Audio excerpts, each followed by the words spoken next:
Bilasizmi, biologik faol qo'shimchalar haqida gapirar ekanmiz, kimlar ichishi mumkin degan savol ko'p uchraydi. Albatta bu yerda yosh nuqtai nazardan cheklovlar deyarli yo'q, hatto bolalarga ham kerak. Lekin hayotimiz davrida qaltis davrlar bo'lar ekanda. Bu qaltis davrlar ayniqsa ayollarda ko'p uchraydi.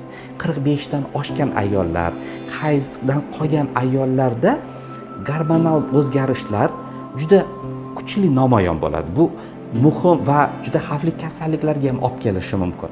Va hozirgi kundagi nazariyalardan biri, agar organizmda o'sha davrga yaqinlashganda mikroelement va vitaminlarning zaxirasi yetarli bo'lsa, shu davr ancha yengil, yumshoq kechar ekan. Va aksincha, agar mana shu moddalarning zaxirasi kam bo'lsa yoki yetarli bo'lmasa, barchamizga ma'lum bo'lgan klimakterik sindrom o'ta og'ir kechar ekan.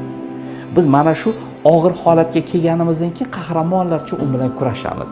Aslida buni oldini oddiy biologik faol qo'shimchalardan olish imkoniyatimiz bor ekan, lekin hamma ham bu haqida xabardor emas, ming afsus. Albatta ayrim cheklovlar bor. Asosan bu mioma bilan bog'liq. Chunki buni tarkibida B guruhiga mansub bo'lgan vitaminlar bor va ular miomani o'stirish ehtimoli bor deyishadi. Unga aniqlik kiritish uchun oson, oddiygina o'zi bilan hal bo'ladi. Masalan, mumkin emas deb 10 ta ayoldan ikkitasiga mumkin emas, lekin 8 tasiga mumkin-da.